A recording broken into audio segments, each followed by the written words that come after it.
front door exploded inward with a crack that split the morning air like thunder. Julian Carter's coffee mug shattered against the hardwood floor as 6 armed officers flooded into his living room, weapons drawn, voices overlapping in a cacophony of barked commands. "Hands, hands, let me see your hands. Get down, get on the ground now." His 8-year-old daughter Naomi screamed from the hallway. His wife Rochelle emerged from the kitchen, frozen, her hands shooting up instinctively as 2 officers wheeled toward her. Julian dropped to his knees, heart hammering against his ribs. "There are children in this house, my daughter." "Shut up, move." An officer's boot pressed between his shoulder blades, forcing his chest against the floor. The smell of gun oil and tactical gear overwhelmed him. Through the chaos, he could hear Naomi sobbing, could hear Rochelle's voice shaking as she tried to stay calm. "We have a warrant," someone shouted, though no one had shown him anything. "For what?" Julian managed to gasp against the floor. "For what?" But the answer was drowned out by the sound of boots thundering up his stairs, the crash of doors being kicked open, his daughter's terrified cries growing louder. Everything he'd built, everything he'd sworn to protect, his family, his home, his dignity, was being ripped apart in seconds. And he had no idea why. If you think this is shocking already, wait until you hear the twist. Hit subscribe now so you don't miss it. Sunrise filtered through the kitchen windows of the Carter home in Silver Spring, Maryland, painting everything in soft amber light. The smell of cinnamon French toast drifted through the air, mingling with the rich aroma of fresh brewed coffee. Julian stood at the stove, spatula in hand, humming along to the old-school R&B playing softly from the speaker on the counter. Saturday mornings were sacred in the Carter household, no alarms, no rushing, just family. "Daddy, can mine have extra syrup?" Naomi appeared in the doorway, still in her princess pajamas, her hair wild from sleep. "You know your mama's gonna say that's too much sugar, baby girl." Julian grinned, flipping a golden brown piece of toast onto a plate. "But it's Saturday asterisk," Naomi whined, dragging out the word dramatically. Rochelle swept into the kitchen, already dressed in yoga pants and one of Julian's old Howard University hoodies. "Nice try, Nene, regular syrup, and good morning to you too, Munchkin." She kissed the top of Naomi's head, then moved to Julian, sliding her arms around his waist from behind. "Smells amazing." "Only the best for my girls." He turned and kissed her forehead. It was ordinary, perfect. The kind of morning that felt like a warm blanket, safe, familiar, untouchable. Naomi climbed into her chair at the kitchen table, swinging her legs. Sunlight caught the family photos on the wall behind her, Julian and Rochelle on their wedding day, Naomi as a newborn, last summer's beach vacation. This was home, this was peace. Julian Carter wasn't someone who drew attention, that was by design. At 42, he'd spent nearly 2 decades working in silence, in shadows, in spaces most people didn't know existed. His official title was Senior Cybersecurity Analyst at the National Security Agency, Fort Meade, 20 minutes down the road. But titles only told part of the story. Julian specialized in counterintelligence operations, tracking digital threats from hostile foreign actors. He'd stopped 3 major cyber attacks on U.S. infrastructure in the past 5 years alone. His work had saved lives, prevented chaos, protected the country he loved. But he couldn't talk about it, not at neighborhood barbecues, not at Naomi's school functions, not even to his own parents. Rochelle knew, of course. She'd been his rock through the long nights, the sudden disappearances, the weight he carried that he could never fully explain. She worked as a pediatric nurse at Children's National, her own kind of hero, he always said. Together they'd built something beautiful, a life rooted in service, in love, in quiet dignity. Julian had grown up in Southeast D.C. back when the streets were rougher, when opportunities were scarce. He'd watched friends fall into traps, drugs, gangs, the prison pipeline, but his mother had kept him focused. "You're going to be somebody," she'd told him every single day. "You're going to make a difference." And he had. He'd earned a full ride to Morgan State, graduated top of his class in computer science, and been recruited by the NSA straight out of grad school. He'd bought his mother a house before she passed. He'd married a woman who challenged him and loved him fiercely. He'd raised a daughter who believed she could be anything. He'd done everything right. That's what made what was coming so devastating. It started with the car. Saturday afternoon, Julian was outside trimming the hedges while Naomi drew hopscotch squares on the driveway with sidewalk chalk. Rochelle was inside prepping for her book club later that evening. A black SUV rolled slowly down the street, too slowly, tinted windows, no plates visible from his angle. Julian paused, clippers in hand, watching it creep past. It stopped 3 houses down, idling for a long moment before driving off. Probably nothing, maybe someone looking for an address. But his training kicked in anyway, the instinct, the hypervigilance that never fully turned off. He made a mental note of the make and model. That evening, after Naomi was in bed, Julian stood at the living room window, staring out at the quiet street. "You okay?" Rochelle asked from the couch, closing her book. Yeah, I'm good." But he wasn't. Something felt off, a tightness in his chest he couldn't name. "Jules," Rochelle's voice was soft but knowing, "what's wrong?" He turned to her, forcing a smile. "Just work stuff, nothing serious." She studied him for a long moment, then nodded. She knew better than to push, but the concern in her eyes lingered. Julian returned to the window. The street was empty now, bathed in the orange glow of streetlights. Everything looked normal. But normal could shatter in an instant. He'd seen it happen to others, he just never imagined it would happen to him. Sunday morning, 6:47 a.m. Julian was in the kitchen again, this time just making coffee. Rochelle and Naomi were still asleep upstairs. The house was quiet, peaceful. Then came the pounding. Not a knock, a pounding asterisk, fists hammering against the front door like battering rams. "Police, open up." Julian's blood went ice cold. He moved toward the door, heart racing, mind spinning. What the hell is this? "I'm coming, hold on." He didn't even get his hand on the doorknob before it exploded inward. The door flew off its hinges, slamming into the wall. Officers poured in like a flood, tactical gear, rifles raised. Flashlights cutting through the dim morning light. "Get down, get on the ground now." Julian's hands shot up. Wait, there are children." "Down now." A hand grabbed the back of his neck and slammed him forward. His knees hit the floor hard, pain shooting up his thighs, his face pressed against the cold hardwood. "Rochelle," he shouted toward the stairs. "Stay upstairs, keep Naomi." "Shut your mouth." Boots everywhere, voices shouting over each other, the sound of furniture being overturned, drawers being ripped open. "Clear the second floor." "Check the garage." Naomi's scream pierced through everything, high-pitched, terrified, the sound no parent should ever hear. "Daddy." "Don't touch her," Julian roared, struggling against the officer pinning him down. "Don't you touch my daughter." Rochelle's voice shaking but firm. "It's okay, baby, it's okay, come here, come to mama." Julian could hear them corralling his family in the hallway, his wife and daughter terrified, traumatized in their own home. An officer crouched beside him, close enough that Julian could see the name on his vest, Brennan. "Julian Carter," the officer said coldly, "you're under arrest." "For what?" Julian's voice cracked. "I haven't done anything." "Conspiracy to commit espionage, unauthorized access to classified material, theft of government property." The words hit him like physical blows. "That's insane. I work for the NSA, check my credentials, check my—" "We know where you work," Brennan said, "that's the problem." Julian's mind reeled. This has to be a mistake, this has to be. "Where's the warrant?" he demanded. "Show me the warrant." "Already inside," Brennan said dismissively. Another officer appeared, holding a laptop, Julian's work laptop, issued by the agency, encrypted, locked in his home office. "Got it," the officer said. "No," Julian's stomach dropped. "That's classified equipment, you can't just—" "We can and we are." They hauled him to his feet, wrenching his arms behind his back. The zip-tie cuffs bit into his wrists.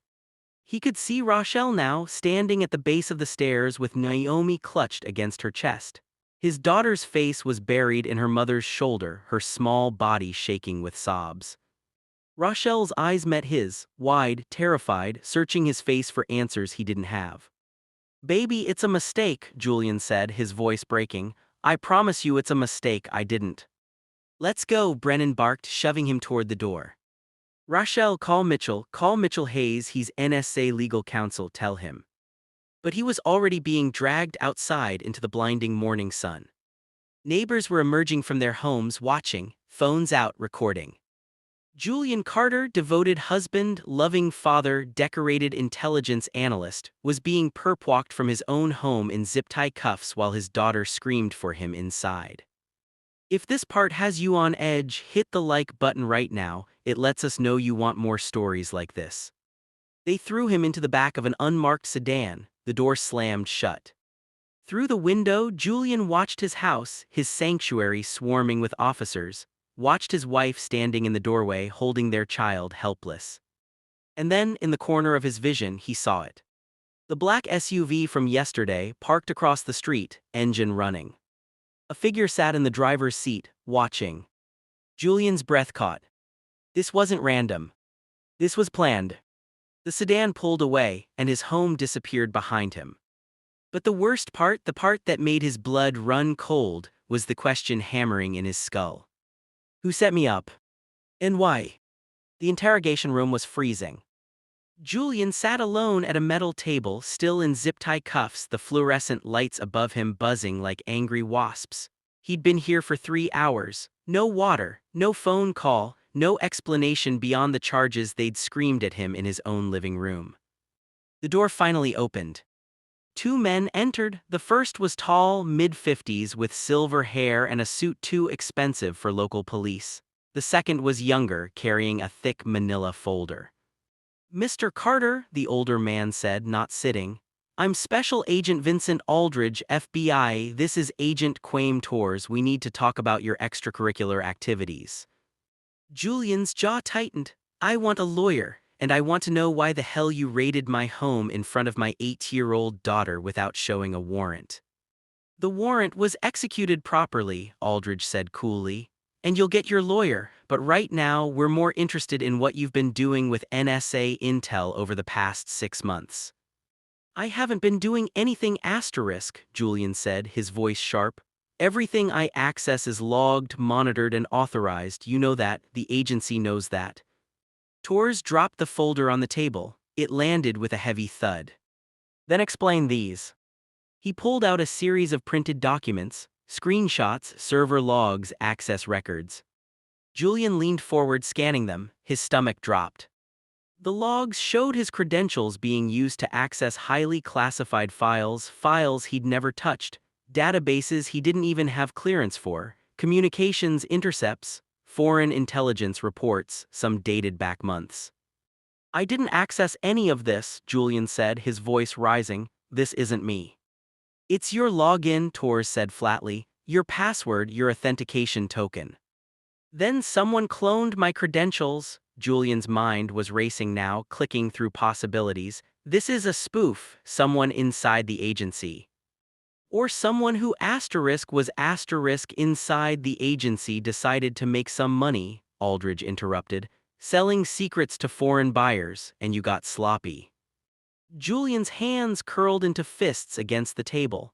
I have spent 20 years protecting this country. I have bled for the work I do, and you're accusing me of treason based on logs.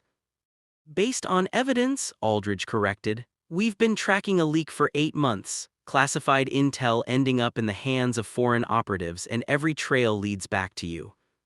No, Julian's voice cracked. You're wrong, We found encrypted communications on your work laptop, Torres said. Routed through offshore servers, messages to known intelligence brokers. Julian felt the room tilt. That's impossible. My laptop is agency issued. It's monitored. Any unusual activity would have been flagged immediately. It was flagged, Aldridge said. That's why we're here.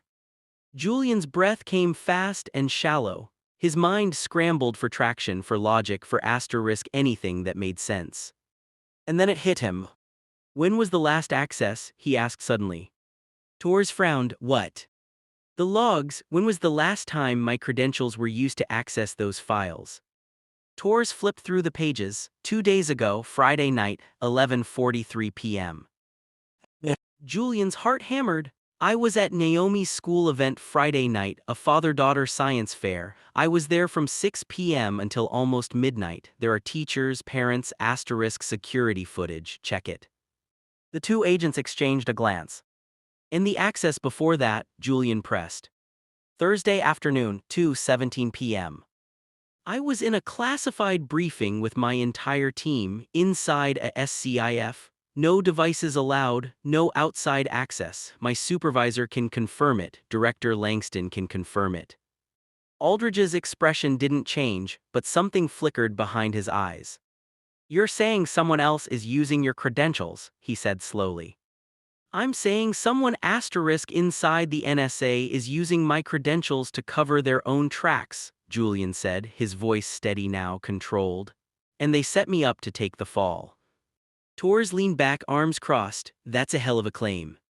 Then check it asterisk, Julian said. Pull my building access records, check my biometric scans, match the timestamps, because whoever's doing this, they're not just stealing intel, they're framing a black analyst to make sure no one looks any deeper.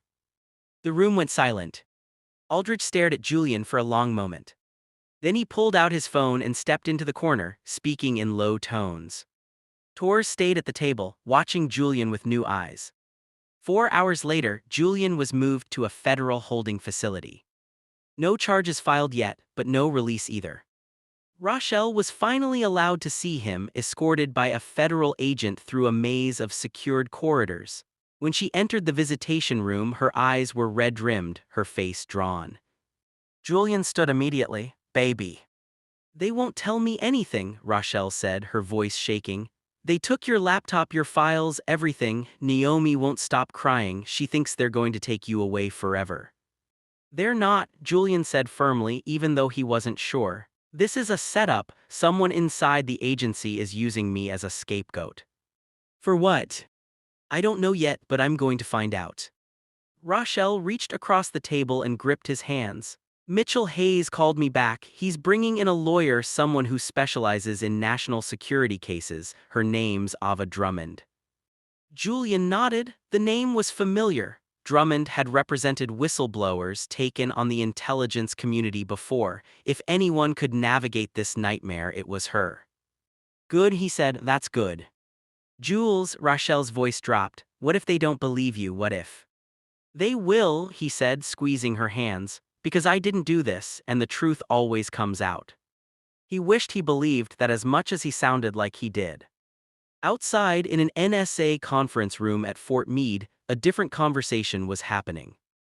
Director Patricia Langston sat at the head of the table, her face carved from stone. Around her sat senior analysts, legal counsel, and 2 internal affairs investigators. Walk me through this again, Langston said. One of the IA investigators, a woman named Chen, pulled up a digital file on the screen. Carter's credentials were used to access Level 5 classified files over a 6-month period, signals intelligence, foreign asset identities, operational details, all exfiltrated through encrypted channels.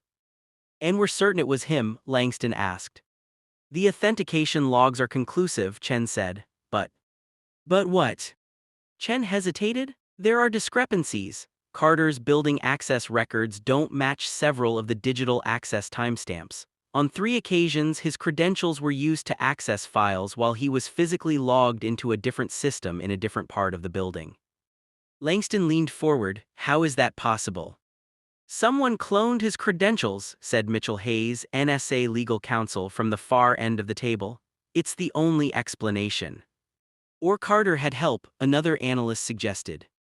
Carter has a spotless record, Hayes shot back. 20 years, commendations. He stopped the Petrov hack in 2019. He's saved more assets than anyone in this room. Which makes him the perfect person to sell secrets, Chen said quietly. No one would suspect him. Langston closed her eyes, rubbing her temples. Pull everything, she said finally. Every access log, every biometric scan, every security camera feed for the past 6 months. If someone cloned Carter's credentials, I want to know who, when, and how. And I want it yesterday. Director, Hayes said carefully, if this is an inside job, if someone within the NSA is framing Carter, we're looking at a counterintelligence breach at the highest level. Langston's eyes snapped open. Then we contain it, quietly, no press, no leaks, and we find the real traitor before this gets any worse. Ava Drummond arrived at the federal holding facility the next morning like a storm in a tailored suit. She was 50, sharp-eyed with silver streaks in her natural hair and a reputation for eviscerating government overreach in court. She'd taken down corrupt agents, exposed illegal surveillance programs, and never lost a case involving wrongful national security accusations. Julian met her in a private attorney room. "Mr. Carter," she said, shaking his hand firmly, "I've reviewed your case and I'm going to be blunt, this is bad, but it's not insurmountable." "They think I sold secrets," Julian said. "They think they have asterisk evidence you sold secrets," Drummond corrected. "But evidence can be challenged, especially digital evidence, especially when it doesn't match physical reality." She pulled out a tablet and began swiping through documents. "Your alibi for Friday night checks out. I've already subpoenaed the school's security footage. You were there, your car was there, your phone pinged from that location all night." "And the other timestamps?" Julian asked. "We're working on it, but here's what I need you to understand. Someone went to extraordinary lengths to frame you. That means they're scared, that means they made mistakes, and we're going to find them." Julian exhaled slowly. "How?" "By doing what you do best," Drummond said. "Analyzing data, finding patterns. You're a cybersecurity expert, Mr. Carter, so start thinking like one. Who inside the NSA would have the access, the skill, and the motive to pull this off?" Julian's mind began turning. "Someone in my division," he said slowly. "Someone who knows my routines, my clearances, my authentication protocols." "Make a list," Drummond said, "everyone who could have gotten close enough." Meanwhile, back in Silver Spring, something unexpected was happening. Rochelle opened the front door to find her neighbor, Mrs. Lena Washington, standing on the porch with a casserole dish and a determined expression. "I saw what happened," Lena said, "and I know Julian, that man didn't do whatever they're saying he did." Rochelle's eyes welled up. "Thank you." "Don't thank me yet," Lena said. "I called everyone on the block. We're organizing, character witnesses, a legal fund, whatever you need." Within 48 hours, the neighborhood had rallied. A GoFundMe for Julian's legal defense raised $30,000. Letters of support flooded in from colleagues, neighbors, parents at Naomi's school. The story hit local news, then national news. NSA analyst arrested in own home, family claims set up asterisk. A reporter named Jasmine Cole from the Washington Post reached out to Rochelle. "I've been covering intelligence community cases for 10 years, Jasmine said over the phone, "and something about this doesn't add up. Can we talk?" Rochelle hesitated, then yes. 3 weeks later, the case cracked wide open. NSA Internal Affairs, working with Ava Drummond's team, traced the cloned credentials to a specific access point, a secondary server in Building 2 used primarily by contractors. Security footage from that server room revealed a face.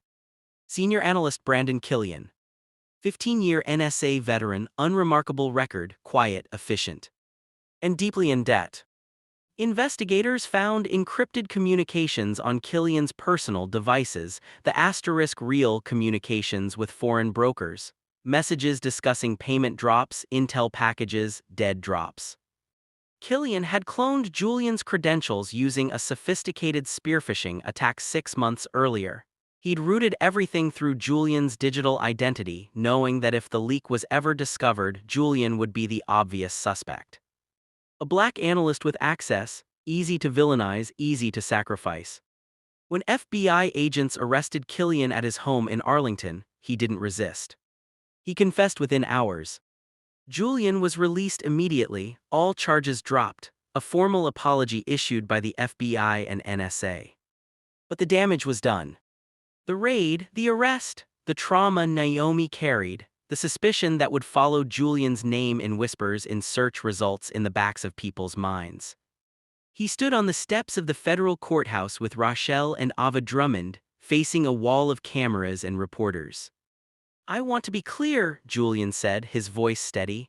"I was targeted not because I was guilty but because I was convenient, because someone believed that accusing a black man would be easier than hiding their own crimes." Jasmine Cole was in the front row, recording every word. "This system is broken," Julian continued. "It protects the guilty and punishes the innocent, and it needs to change." 2 months later, Julian sat on the floor of Naomi's room, helping her build a Lego castle. She was smiling again, laughing again. It had taken time, therapy, patience, but slowly the fear was fading.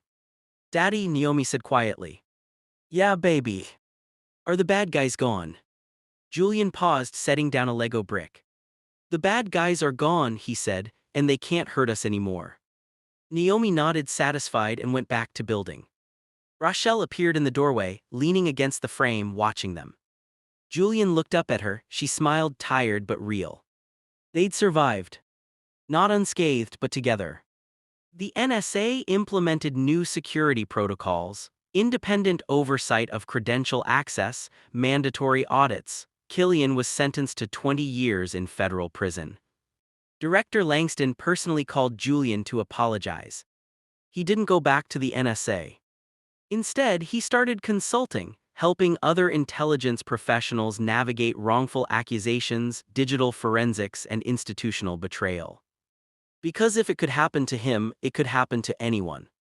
And someone had to fight back.